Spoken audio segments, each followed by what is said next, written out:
When I started doing healing work on people, energy healing predominantly in the form of Reiki, but also Bowen remedial therapy, I discovered some secrets to long-term health. And I thought it might be interesting to share some of my findings with you. That's what's going to happen in today's episode. I hope you enjoy our time together.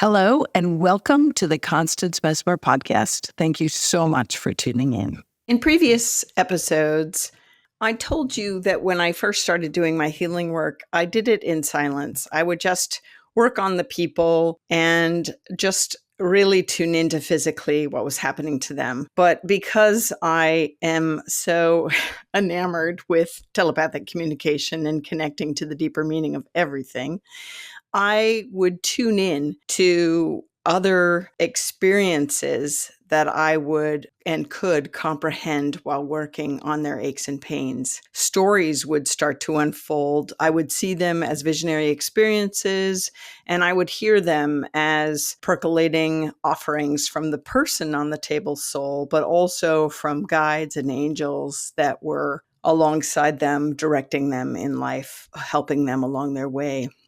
And Spirit forever wanted me to relay what I was seeing and feeling and sensing within their aches and pains.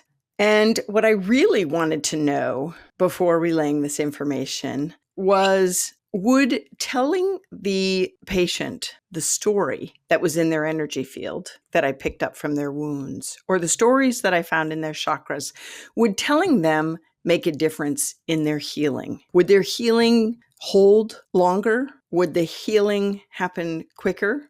Would it make an impactful difference? Otherwise, it really wasn't important for me to relay the information, especially because I wasn't certain that they would understand what I was relaying to them or actually believe what I was hearing, seeing, feeling, knowing in my experience.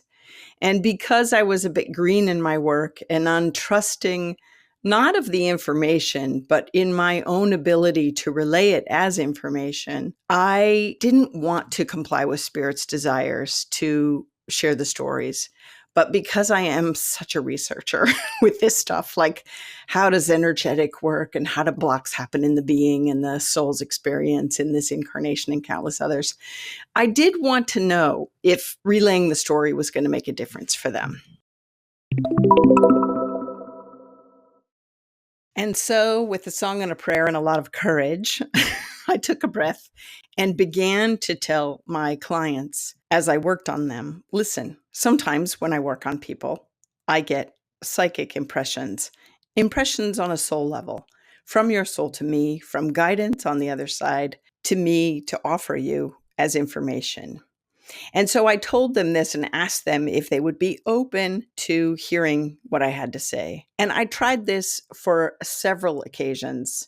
Only in a matter of weeks was I convinced, because I couldn't help but notice the effects in the telling of the story. What I found time after time again was that there was evidence that telling the story gave the client and the patients aha moments. These moments of recognition transformed them not only in their literal appearance, but also in their strength and in their ability to make life-changing alterations in their various interactions with their self, their own path, and others. It was very rewarding for me and for them. I really consider myself a scientist in this work of metaphysical connection and communication. And so I continued to treat people in this way, offering Reiki with psychic insight or Bowen with psychic insight as an adjunct to the regular sessions. And as time went on, I noticed that sometimes the work held and sometimes it did not. Sometimes they would come back years later, weeks later, months later, whatever it was, and have the same issue or the same ache or the same problem. And so I began to look at why this was occurring. And what I noticed was that they didn't always hold the pattern of the energy. What I mean was they went back to their old ways, old patterns of behaviors, old beliefs, old relationships, but also not just old relationships, but their behavior within the relationship, right? So perhaps they were more domineering previously and they leaned back into that, or more subservient and they leaned back into that and they forgot about the balance. Because when I was doing the work on them and telling the story, these kind of things would come up and I would be like, great, it's all sorted. But I noticed that what they really needed to hold the new pattern of energy and health was a plan of transformation, of how they themselves could hold the energy change that they had experienced on my table and within a session. Hey, as you follow my teachings, I've created this journal to be your companion. Your 11 Soul Senses is a journal for self-discovery. It's an invitation to deepen your connection to yourself and the world around you and others. This is a good thing. Your soul senses are experienced through your higher conscious awareness. Through them, you perceive the spiritual aspects of your environment, the energy patterns, vibrations, soul level experiences, and underlying feelings. I'm laughing because I'm reading a script and it's going a little slow for me. Fully tuning into your world in this way, you increase your awareness and you begin to live your unlimited potential. These are my words, but I had to write them down to remember them. This journal is for you to document your quest for self-discovery. This is a good idea.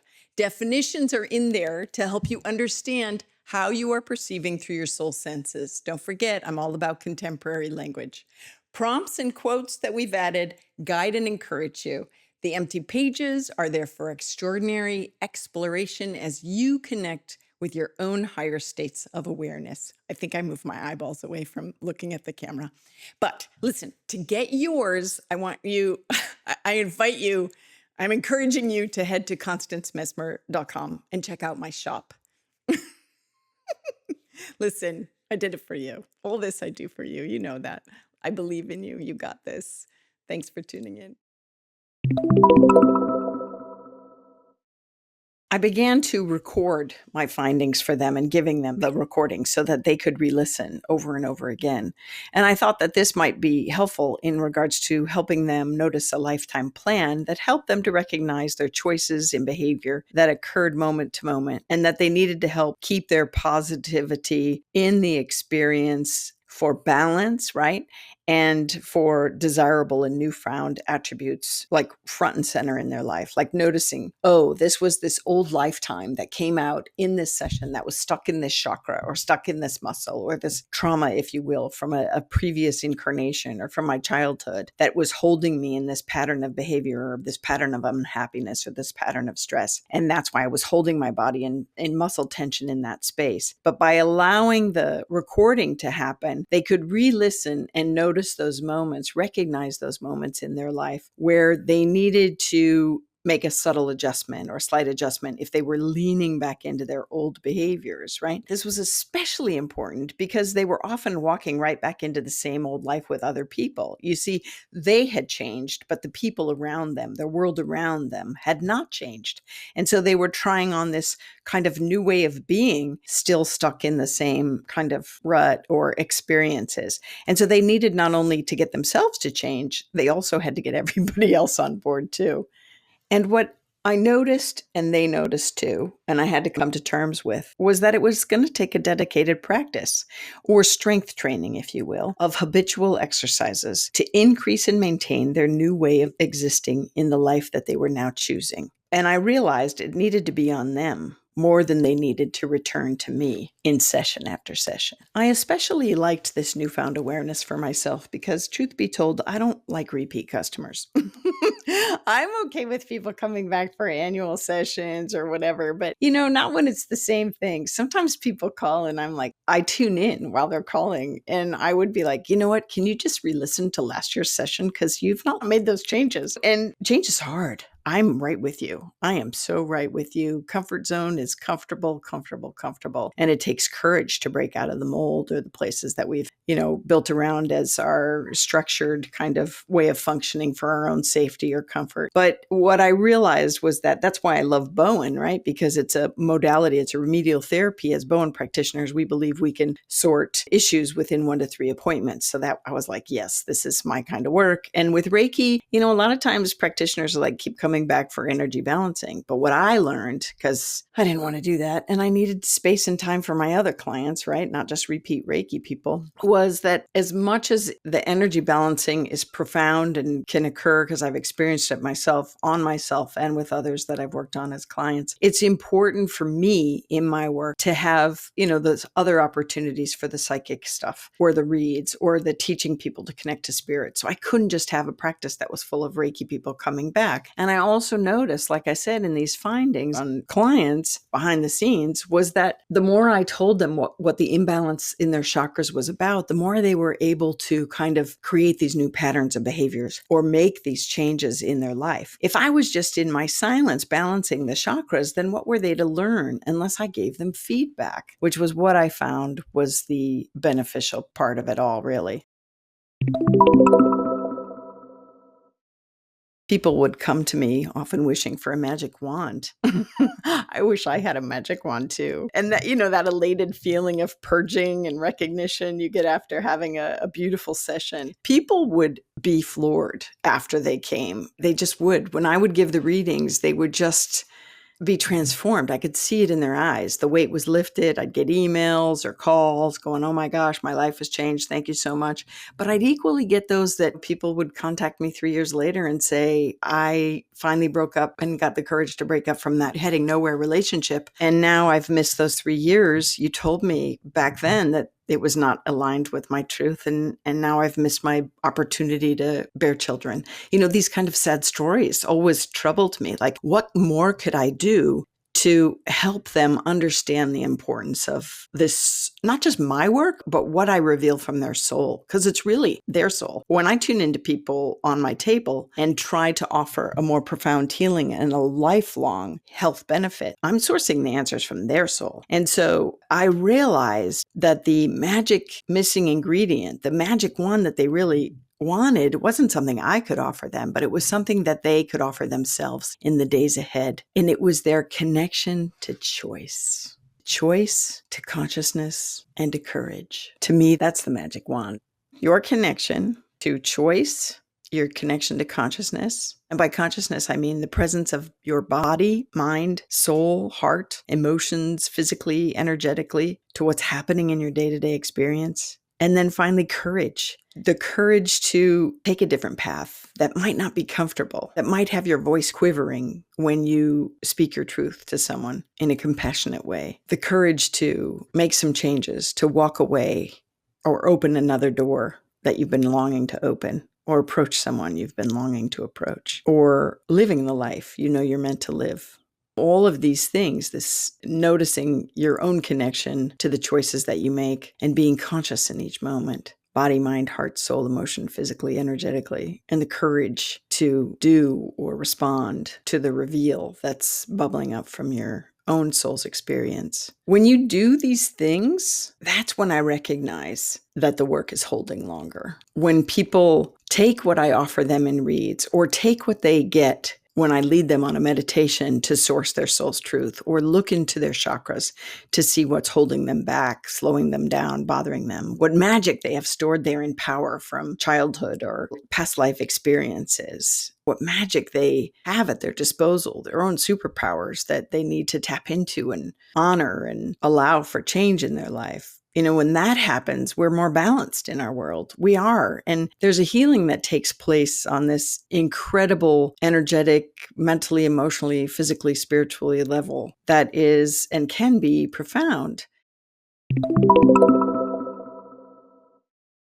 There's times when, there's some chronic issues that are the way they are. And these newfound awarenesses can just create lifestyle changes or, just a different approach. And it might not resolve the situation completely, because we live in a world. I mean, I hate to be Debbie Downer, but we live in a world that's polluted by our own choices, right? And so we have these environmental troubles and other people's choices that affect us. And so sometimes we can only do so much, but I'm talking about those things that you can change and the courage for you to do that to help maintain your own balance in your energy field. Because I think then when you take into consideration your connection to your choice, to your consciousness, to your courage to make these changes, then your entire world may change, right? Your entire world may change. So even when you get pushback from your mate that's used to having you a certain way, or your family members or your friends that's used to having you a certain way, and you're trying to break out of the cocoon to be who you want to be who you're meant to be, fully alive and free and happy and healthy. I think then with this newfound connection to your choices and your own consciousness, then when you get the pushback, you'll have the courage to respond in a compassionate way that is connected to your soul in these opportunities for your new self to flourish and align with complete and utter health to the best of all possible abilities. So with my quiet research that I didn't tell anyone I was doing over all of these years, yes, it made a difference when I told people the stories that I found impressed upon their souls, in their chakras, or in their mental way of existing, or in their emotional state, in the blueprint of their soul. And so the revelation of the story allows for opportunity for change. But the pursuing of this new path is always up to each one of us, right? It's our life. It's the story we want to write. I'm going to continue to give you as many tools that I know of that will help you on this journey. But for now, I am so grateful for you listening to this episode. Hey, Constance Messmer here. I just want to do a shout out of big thanks to all the members. I am so grateful.